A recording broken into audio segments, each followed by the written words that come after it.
dia, gente. Fico imaginando o Juliano e a turma sentada lá, falando, quem é que nós vamos convidar esse ano?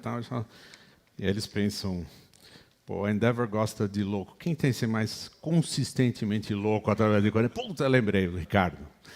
E é assim que eu vim parar aqui.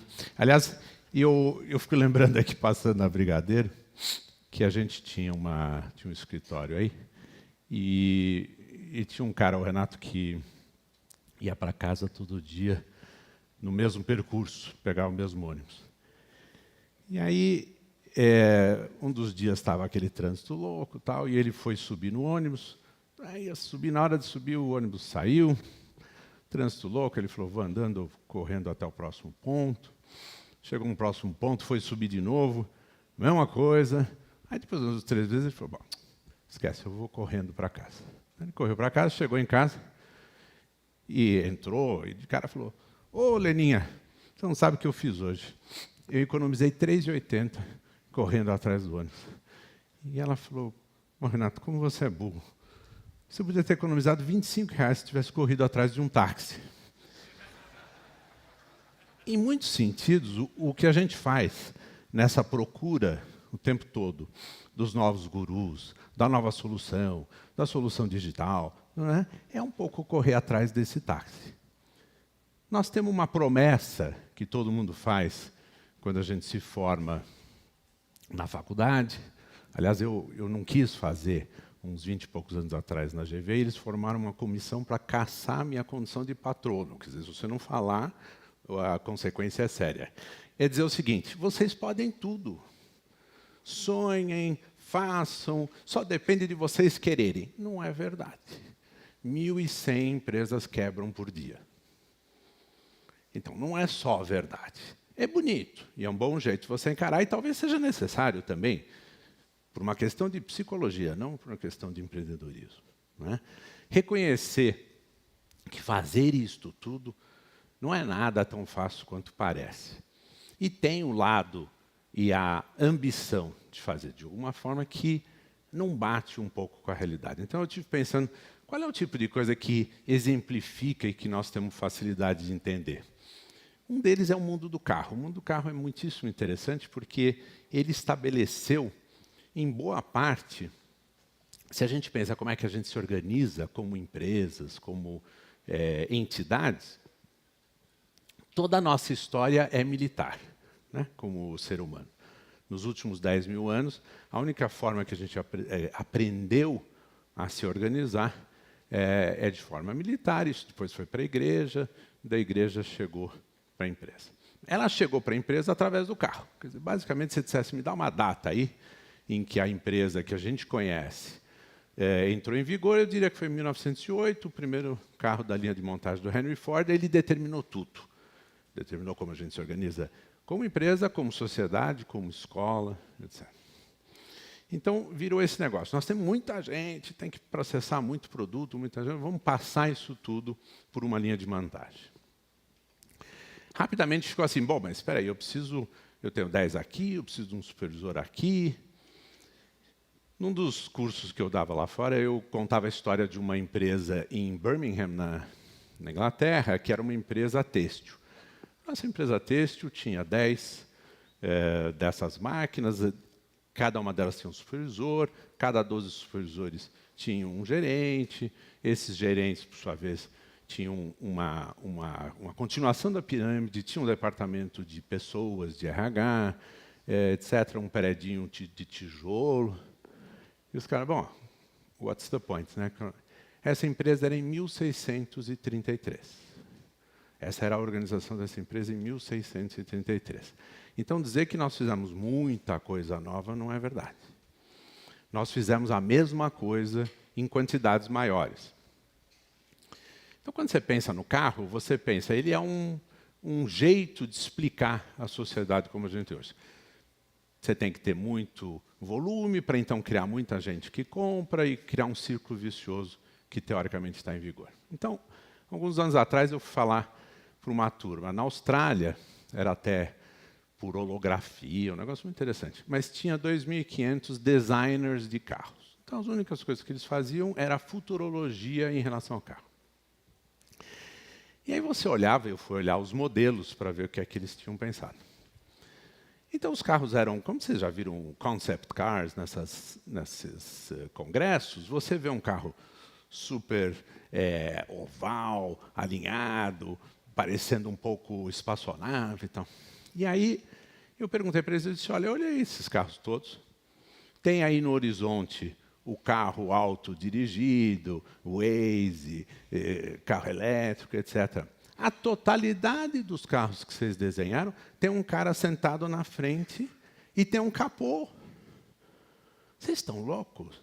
Como que tem um cara sentado? Você vai assistir Blade Runner, ficção científica 2100, tem um cara dirigindo lá a espaçonave. Né? Pode ser com um computador, mas tem um cara olhando para frente para um para-brisa. É muito louco. O que isso quer dizer? Isso quer dizer que a nossa capacidade de pensar alguma coisa completamente nova é muito, muito pequena. A Bell Labs americana que acompanha isso diz que 0,9% das grandes inovações feitas em qualquer indústria foi feita por gente dentro daquela indústria. Então, a sua chance, vamos dizer, de conseguir inovar dentro da sua própria empresa é menos de 1%. Ela vai vir de alguém que nem está no seu ramo. Você tem hoje a Apple, a Google, todo mundo se movimentando para fazer carro. Não tem razão nenhuma para fazer carro, exceto se você aceitar uma ideia que as montadoras certamente não aceitarão hoje, de que daqui a 15 ou 20 anos não existirá carro particular. Mas é impensável. Impensável porque quebra todas as montadoras, termina com todos os sonhos. Como empreendedor, a coisa a pensar é o seguinte, engraçado, onde é que vai, se você pensar, o carro, ele é um fetiche masculino em muitos sentidos. Né? Ele é uma extensão masculina, diz, o meu carro, né? Para aqui. E isso, você pensa, vai para onde? Se você entra e sai de um carro útil, né? Que você chama, ou que você vê pelo app que vai passar um agora, você entra, você vai para onde você... Para onde vai isso? Né? Então, ao mesmo tempo, você pensa, essa é uma indústria que, desde que começou, gastou 26 bilhões de dólares em pesquisa pura de automóvel. Nada a ver com cor, modelo, nada. Pesquisa pura. Quando o carro começou com o Henry Ford, ela era um chassi metálico, ela era um motor de combustão interna, tinha um volante, 4 marchas, levava 4 pessoas e andava 80 km por hora.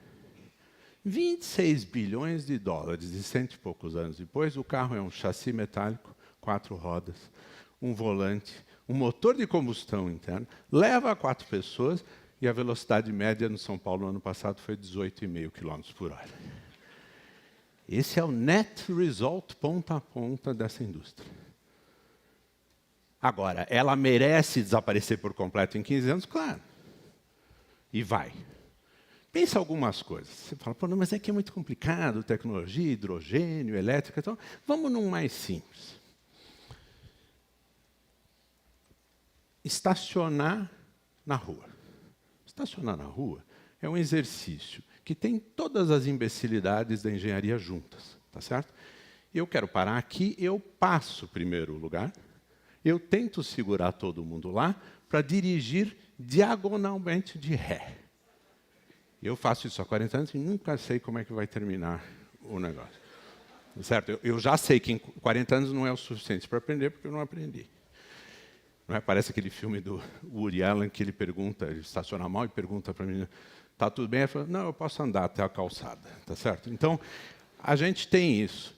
Como é que eu disse o seguinte, vamos resolver, isso aí não pode mais ficar assim. Nós vamos parar agora, nós vamos dividir em grupos aqui, o pessoalzinho da Endeavor, e até de tarde eu quero uma solução definitiva para esse problema. Não é difícil. Porque você fala, pô, e aí você pensa a diferença entre nós e a indústria estabelecida. Você para o carro aqui, você pivota as 4 rodas para o lado, entra, destrava e sai. Não é isso? Até o final da tarde a gente resolve? Até amanhã, vai. 2 dias. Mas 100 e tantos anos da indústria é impossível. Não será jamais. Por quê? Porque quem está naquela indústria aprendeu que o carro vai para frente e para trás. O carro não anda de lado. Se o carro não anda de lado, o problema jamais vai ser resolvido. Quem está lá hoje entende de carburador, entende de concessionária. Eu falei para um grupo de concessionária uma vez, e eu falei o seguinte: vocês são o pessoal que está mais bem resolvido e mais feliz? E eu fiquei pensando, falei, eu não conheço ninguém, eu queria que vocês me apresentassem um cliente no mundo que gosta de concessionária. Só um. Me apresenta uma pessoa e fala, esse aqui adora deixar o carro na concessionária, acha baratinho, rápido, bom, só conserta o que precisa. Uma pessoa no mundo. Vocês têm 800 milhões de clientes, não me apresenta um. Não tem. Então você diz, bom, mas então é possível você ganhar dinheiro, existir, etc., etc., com muita imbecilidade básica? Não tem problema nenhum. Não é? Então, a pergunta é, o que tem no lugar disso? Quem acompanhou, isso já está durando uns 25 anos, quem jogava xadrez 25, 30 anos atrás, aprendeu aos poucos a jogar com uma maquininha que fazia 2 ou 3 jogadas. Estou aproveitando que tem um pessoal da IBM aqui. A IBM, com o passar do tempo, falou, pô, interessante esse negócio aí, vamos tentar entender xadrez. E encurtar uma longuíssima história, eles foram fazendo isso por 25 anos e foram de 4 jogadas por minuto para 100, depois passou um bom tempo em 1000 e poucas jogadas por minuto que a máquina fazia, até que chegou o momento em que ela estava perto de 1 milhão de jogadas por minuto calculadas, mas ela tinha também na memória a totalidade dos Grandmaster Games da história. Então, estava tudo lá. E ela foi jogar contra o Garry Kasparov.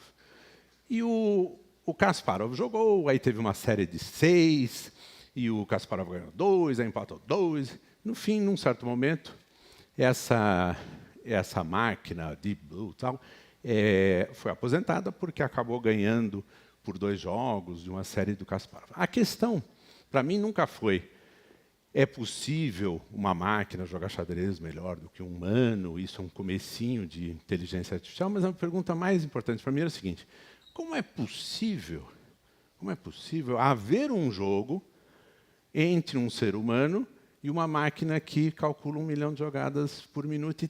Como é que o jogo começou? Como é que é possível ele durar mais do que 30 segundos? Como é que é possível ele ficar horas e dias jogando contra a máquina? Tem alguma coisa profundamente errada. E eu comecei a pensar e procurar o que é que tinha, que ele tinha, que a máquina não tinha. E a única resposta boa é intuição. Aí você define ela um pouco como você quiser, quanto que é a experiência acumulada, qual a sessão, mas ele tem intuição, senão não dá para jogar contra a máquina. Bom, se isso é verdade, por que nas empresas como um todo a gente estrutura as empresas para dizimar a intuição? Você pensar numa coisa: como é que a gente contrata gente, especialmente em empresas maiores? Aquilo, para mim, me parece uma versão de namoro pela internet. Namoro pela internet é assim: você se autodescreve, escolhe uma foto e você manda aquilo. O cara do outro lado faz a mesma coisa, até vocês se encontrarem no bar. Aí começa um problemão, tá certo? Até o bar o negócio vai bem, porque você é o Brad Pitt, é a Angelina Jolie, todo mundo está ali. Mas, na hora que vocês encontram, dá chabu. Com as empresas é a mesma coisa. E eu digo o seguinte: nossa empresa é a melhor do Brasil para trabalhar. Você vai ser promovido cada 3 anos, você vai se aposentar com o relógio de ouro, você vai adorar a experiência aqui, você vai ter toda a liberdade. Você, para o seu lado, esquece que você trabalhou 1 ano naquela empresa e tira do currículo, esquece que você foi despedido 3 vezes, pode falar que você que já estava pensando em sair, e aí vocês se encontram para ver se dá certo. Faz 2 ou 3 entrevistas e está contratado. Tem alguma coisa profundamente errada com isso. Você vai olhar nos ramos quais são os índices de turnover. O ramo de hotelaria, por exemplo, é 52% ao ano. Então, aceita-se nesse ramo, no mundo, que metade das suas pessoas não estarão mais no final do ano. Tem ramos específicos de varejo e alguns de restaurante, etc., que têm turnovers de 130% ao ano. Então, e a média Brasil e em outros lugares é 15%, 20% em qualquer indústria, que é uma perda brutal de cultura, de gente, de retreinamento, etc., e a gente se acostumou com essa ideia.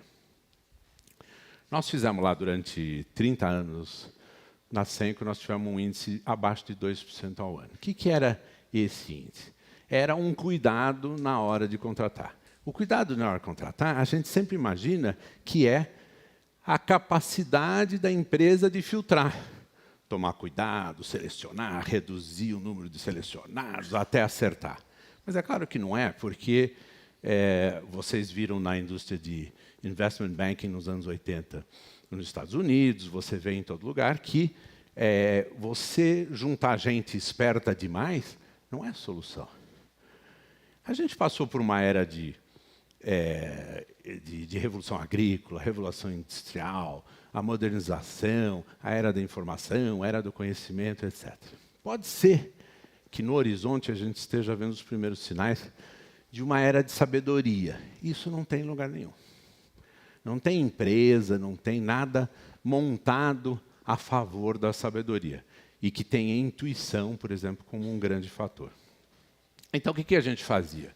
A gente dizia o seguinte: não tem RH, tá certo? A empresa, mesmo quando estava com 5 mil pessoas, tinha 3 pessoas em RH e, por sorte, uma delas se aposentou. Então, essa área dizia o seguinte: não tem uma área que cuida de gente, nós só temos gente.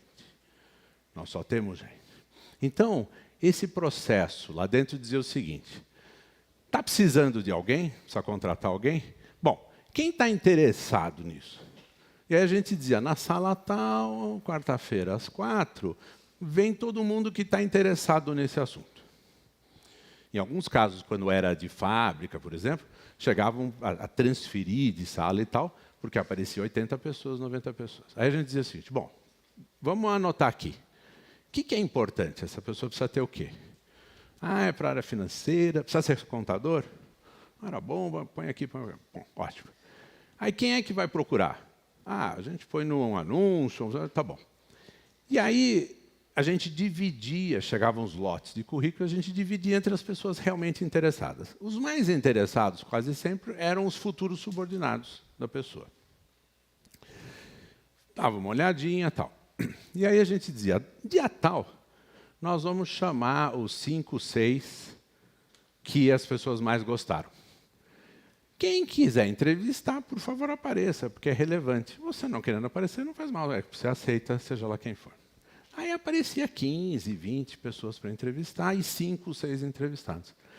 Quando acabava aquilo, a gente falava, pega da sua intuição e escreve aí para mim o nome da pessoa que você acha. Mas não me conta por quê. Não me conta se você tem preconceito, não me conta se você é a favor. Não me conta nada, porque eu não tenho o departamento de RH para lidar com essa informação. Por favor, só escreva o nome da pessoa que você gostaria de ter. E aí a pessoa que tinha mais disto, a gente convidava para o outro lado da coisa, que é, vem passear aqui, vem passar o dia, vem almoçar, vem conversar com as pessoas, passa uns dias aqui e vê. Porque a gente mentiu bastante sobre como nós somos bons. Entendeu? Tem um monte de problema também. Descobre os problemas, porque assim você não vai embora depois de 6 meses, 1 ano, não fica se arrependendo. Tá? Fala com qualquer um quando você quiser. Se você ainda quiser, nós ainda queremos você. Isso traz o turnover para menos de 2% ao ano. Então, nós fomos levando isso para outras coisas. A gente diz o seguinte, processo de orçamento, budget, porque nós precisamos saber onde estamos indo, precisamos fazer o nosso 5-year plan e tal.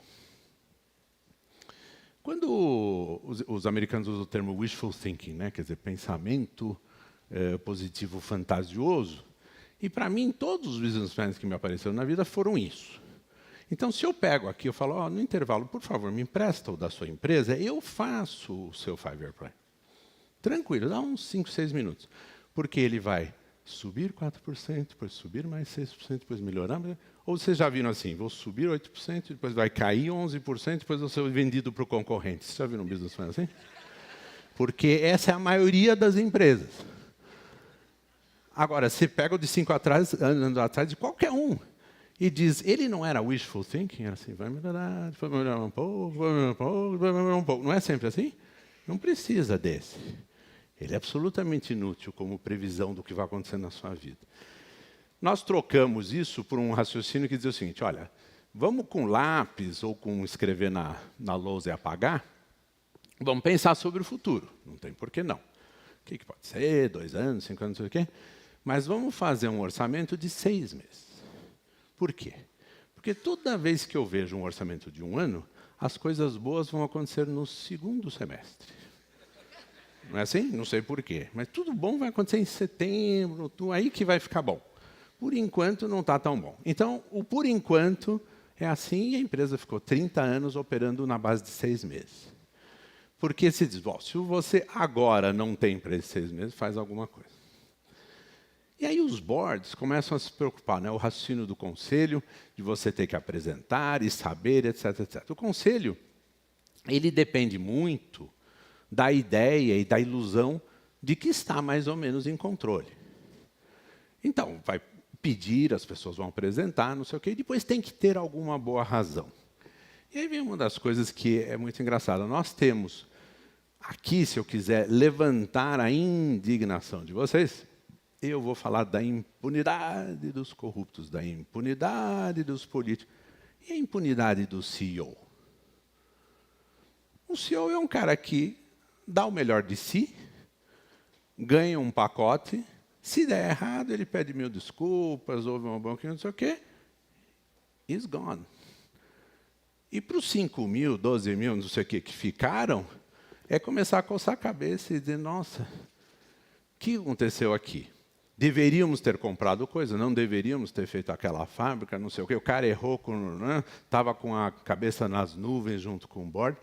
A impunidade do CEO é total. Ele tem um mandato de 90 dias, quando é uma empresa pública, e ele vai renovando esse mandato de 90 dias. E o pior, aliás, a impunidade é tal que o CEO raramente sai sem um belo pacote. Porque ele também sabe um monte de coisa lá e fica melhor acertar com o cara, tal, né? Isso é o grosso da história do mundo. Então, nós criamos um negócio que é a avaliação por subordinados cada 6 meses. Ou seja, você é contratado, você tem um cargo de boss, de chefe, mas a cada 6 meses, a turma que trabalha para você e em volta, eles te avaliam anonimamente para saber se você ainda tem o cargo ou não. E os critérios que eles vão usar são intuitivos. Então, eles vão responder umas perguntas, etc, etc. Mas, basicamente, eles vão dizer, eu acredito, tenho a sensação de que essa empresa vai para frente, que está em boas mãos, ou não. Também não precisa me dizer por quê.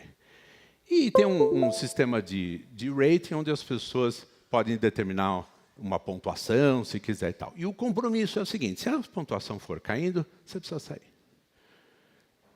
Foi assim que me tiraram da posição de CEO uns 20 anos atrás. Foi caindo, caindo. Quando chegou abaixo, já estava um pouco vergonhoso. Aí eu já não tinha lugar para estacionar o carro, eu percebi as dicas que estavam. Então, esse processo está lidando com esse processo da impunidade. A escolha pelas pessoas, o uso da intuição, vai começando a gerar uma empresa muito diferente, mas é uma empresa sobre a qual você não tem controle. E se você não tem a ilusão de controle, aquilo causa muita ansiedade. Então, você tem que ir acostumando com a ideia de que você realmente não sabe. E se você parar para pensar e for honesto a qualquer momento, você já sabe que você não sabe. Qual é o conceito, e a gente vê isso na Endeavor, mas vem em muitos lugares, qual é o conceito que está em vigor, resultante do Henry Ford? A meritocracia. A meritocracia é um raciocínio que diz o seguinte, eu, como empresa, eu preciso filtrar quem trabalha aqui, como trabalha, etc, etc. E eu preciso ter um jeito qualquer de promover as pessoas, não sei o quê. Por que não mérito? Why not? Porque ele é feito da empresa para lá. Você pensar, nós estamos entrando numa era que seria muito mais uma eucracia, uma gentocracia, um negócio que é people-centric, que é baseado nas pessoas que estão lá, mas não tem quase empresa nenhuma que é assim. Mas o mundo está mudando nessa direção. Eu fui falar com uma turma na Holanda que oferece ou procura esses temporary jobs, e é uma headhunter de grande porte, global e tal. E eles diziam o seguinte, eu tenho uma média de 111 pessoas por cargo, por causa do alto desemprego no mundo, não sei o quê. Então, cada cargo, na média, que eu solto por aí, eu tenho 111, dos quais sei lá, 80, 80 e poucos não são realmente qualificados para aquilo, mandam currículo, de qualquer jeito, uma proporção alta. Ele falou, mas o mais interessante não é isso. Eu tenho 790 mil cargos em aberto que há um ano eu não consigo preencher. E são todos cargos para gente com menos de 30 anos de idade. Então, você tem um paradoxo extraordinário para prestar atenção. Ou seja, tem muita gente procurando emprego e tem muitas empresas que não conseguem achar gente abaixo de 30 anos. Por quê? Porque o desenho da meritocracia, da estrutural, da empresa que existe hoje, ela não atende as pessoas que estão entrando no mercado de trabalho ou as pessoas que querem trabalhar com liberdade e flexibilidade, que são clichês que a gente oferece nas empresas, sem, de fato, oferecer a contrapartida lá dentro. Não é? Então, uma empresa que é desenhada em função da pessoa, ela tem que ter uma liberdade absoluta de horário, jeito de trabalhar, tem que saber que não tem praticamente livro de regras nenhum. E que as regras vão se fazendo. Isso é muito desconfortável para o board, é muito desconfortável para quem está lá em cima. Você pensar em como é que você e todo mundo se comunica hoje e que efeitos tem sobre o poder. Você pensar, de onde vem o poder dentro das organizações, dentro da hierarquia? Né? Por que você vai atrás de uma caixinha que te deram para perguntar? É porque a única fonte real de poder na organização é uma informação que você tem e que outra pessoa não tem. Isso é que vai constituindo o poder. Se você diz, eu vou dar a mesma base de informação para todo mundo, esse negócio começa a atrapalhar. 30 anos atrás, nós abolimos o organograma, cartão de visita e cargos. Sem problema nenhum, 30 anos atrás. E quando você entrava no refeitório, tinha um computadorzinho daqueles antigos, no qual você podia consultar o salário e a despesa de qualquer um na empresa. Tinha as margens de lucro. Tal. Meu Deus, meus concorrentes vão descobrir não sei o quê.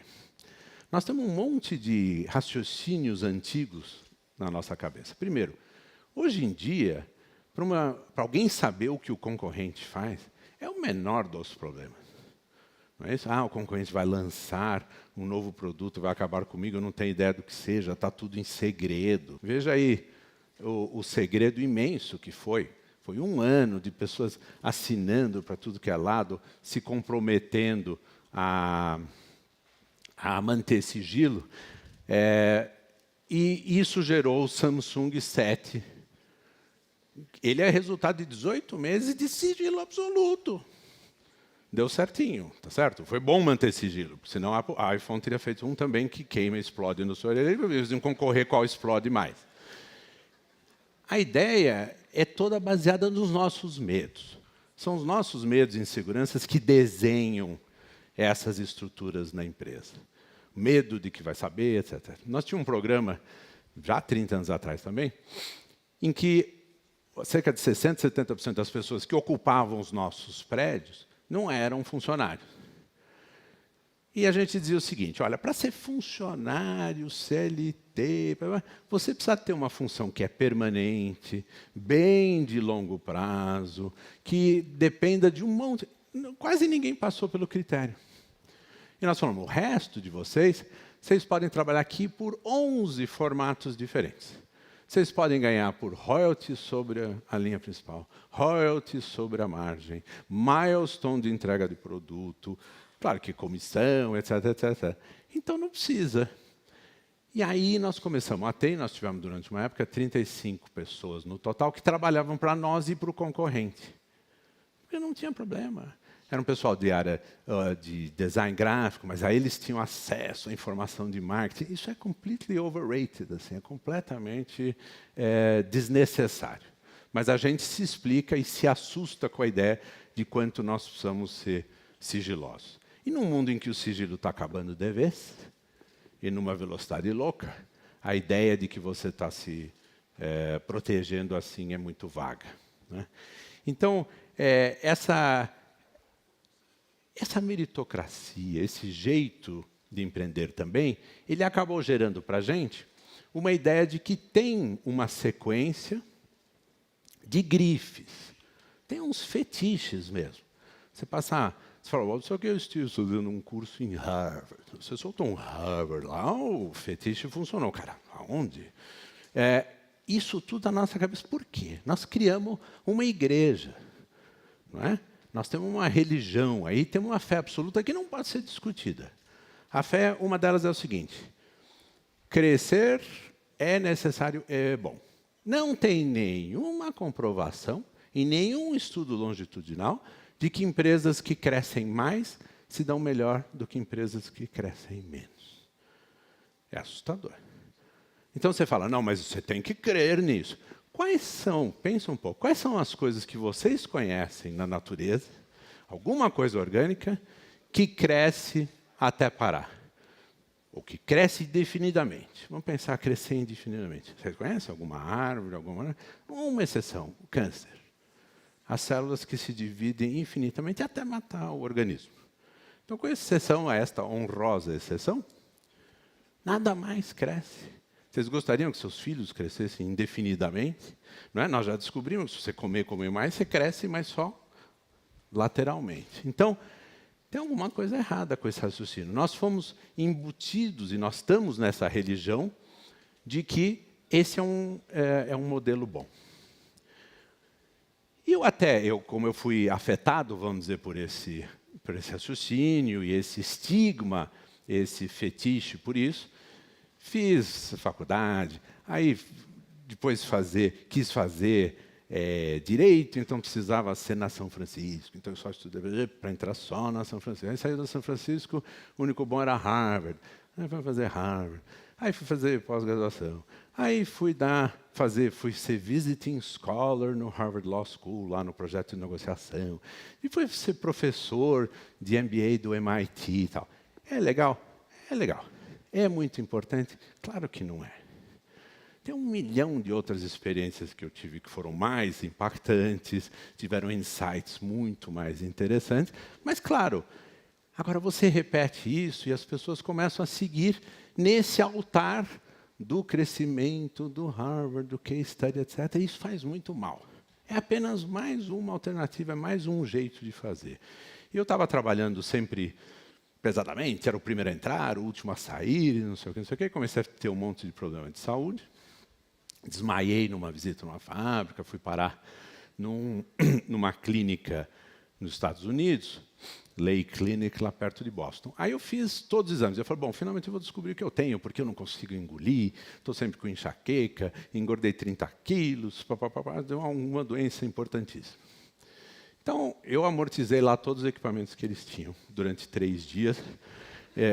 E quando cheguei no fim, sentei na frente do cara e ele tinha isso aqui, de pilha de exame. Eu falei, doutor, fala aí o que eu tenho. Ele falou, você não tem absolutamente nada.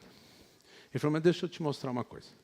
Aí fui com ele e tal, ele falou, olha aqui, nós temos esse centro aqui cardíaco que você vai adorar. Eu vou te mostrar o menu. Nós temos um menu legal de comidas calóricas, não sei o quê. Dá uma olhadinha aqui. Eu falei, o que você está mostrando isso? Falta mais ou menos uns 6 meses, 1 ano, para você ser o nosso hóspede aqui. Aquele insight para mim valeu muito mais do que um MBA ou de qualquer coisa. Tem muito mais coisa importante na vida, né? Eu tenho 5 filhos, moro no campo, eu tenho um monte de outras coisas que acontecem. Hoje, você pensa nesse assunto de crescimento, de faturamento, de empresa. E eu só faço uma conta. Eu faço uma conta de qual é o estilo de vida que eu quero manter, quanto custa por ano e quanto é 20 vezes isso. Porque aí com 5% ao ano você não precisa assustar muito. E, portanto, quantos anos tem pela frente? Se a resposta for 10 ou 15, parou. A procura de mais dinheiro, mais não sei o que, parou. Eu já tenho uma política aí de 35 anos de dar metade do que sobrou, eu tento, metade do dinheiro eu tento envolver em projetos que sejam de contexto, porque é uma sensação muito ruim, todos nós temos. E até é um problema interno, é um problema seu, por isso que eu nunca associo isso a publicidade disso vai dar disso e não recomendo, porque é um problema quando você passa do aeroporto e você olha e faz de conta que você não está vendo do lado direito os barracos, é um problema seu. Quando você pensa hoje no famoso 1%, eu fiz a conta lá, nós temos uma casa meio grande lá, eu vou te falar, não vai caber. Mas se conseguisse fazer uma festa numa casa, e eu conseguisse convidar as 862 pessoas certas, eu teria naquela festa o mesmo PIB do que 40% da população do mundo.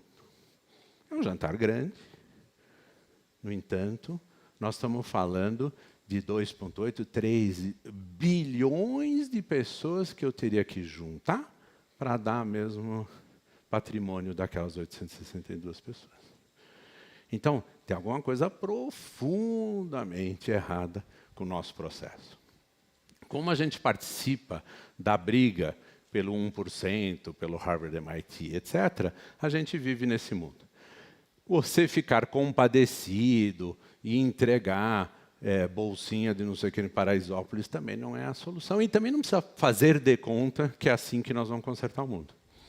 É só lembrar que esta proporção, se não conseguir devolver para as pessoas que estão dentro da empresa a liberdade de vir quando quiser, trabalhar como quiser, se vestir de onde quiser, fazer o que quiser, a sobrevivência do organismo é que está em risco.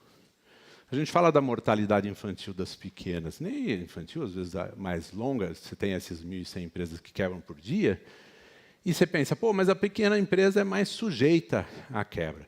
Não é não. É que quando você registra concordata, quebra e fechamento, esse tipo de coisa é muito mais raro em empresas médias e grandes. Elas são cindidas, são vendidas, fazem M&A o tempo todo.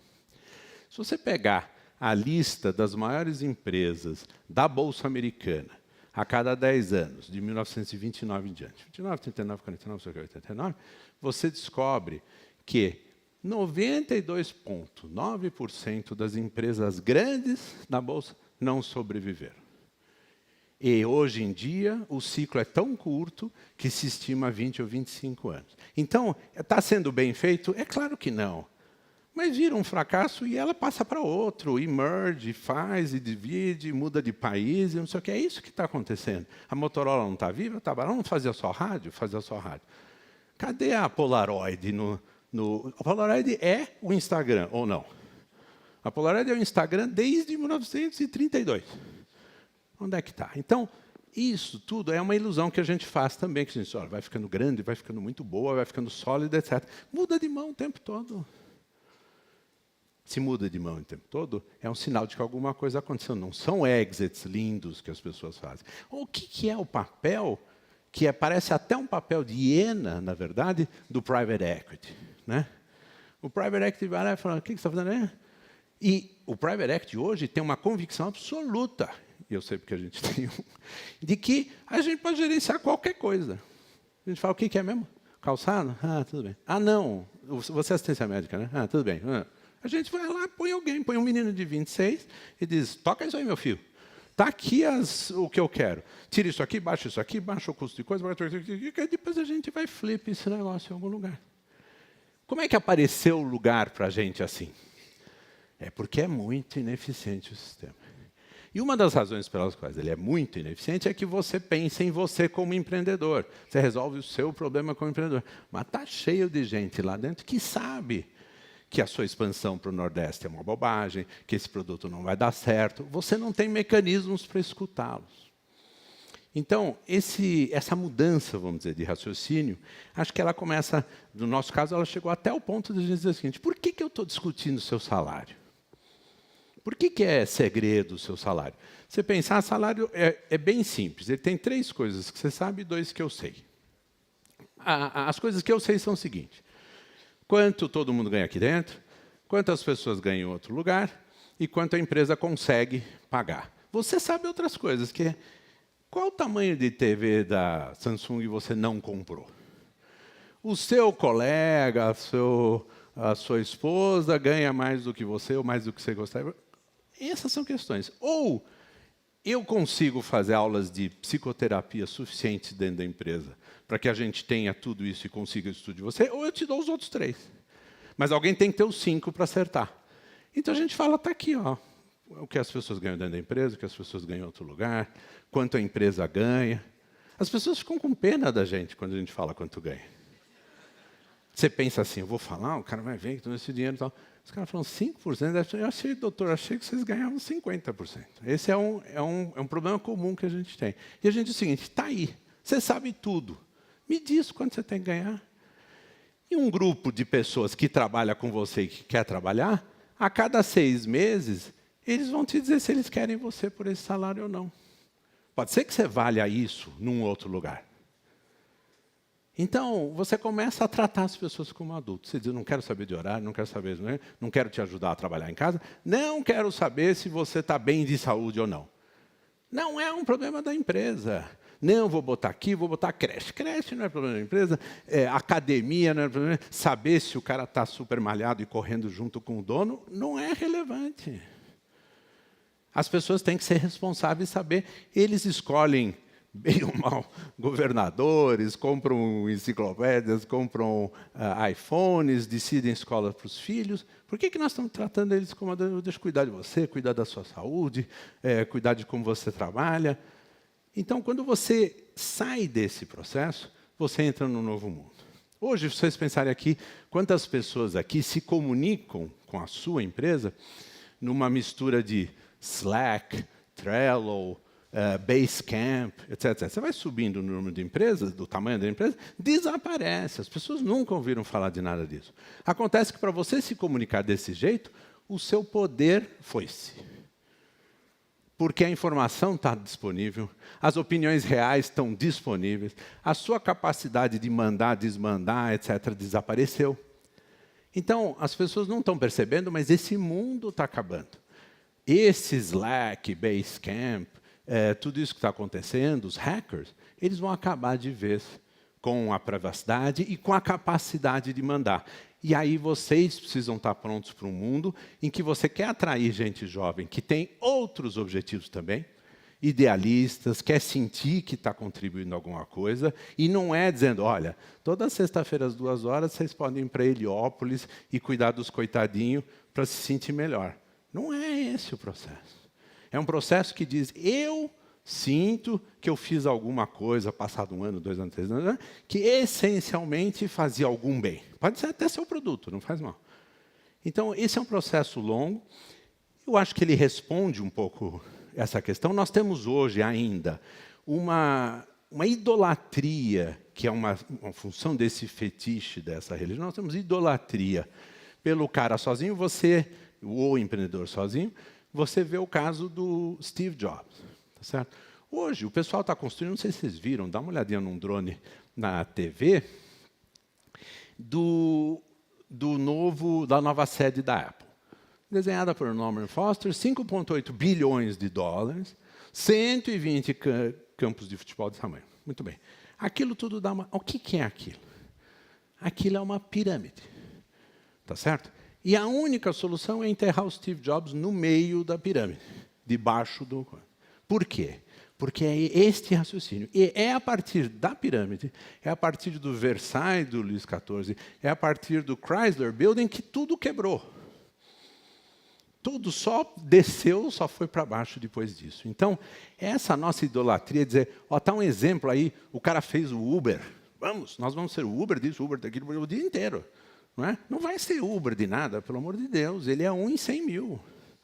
A chance é estatisticamente 0 de que qualquer um de nós vai fazer um Uber de qualquer coisa.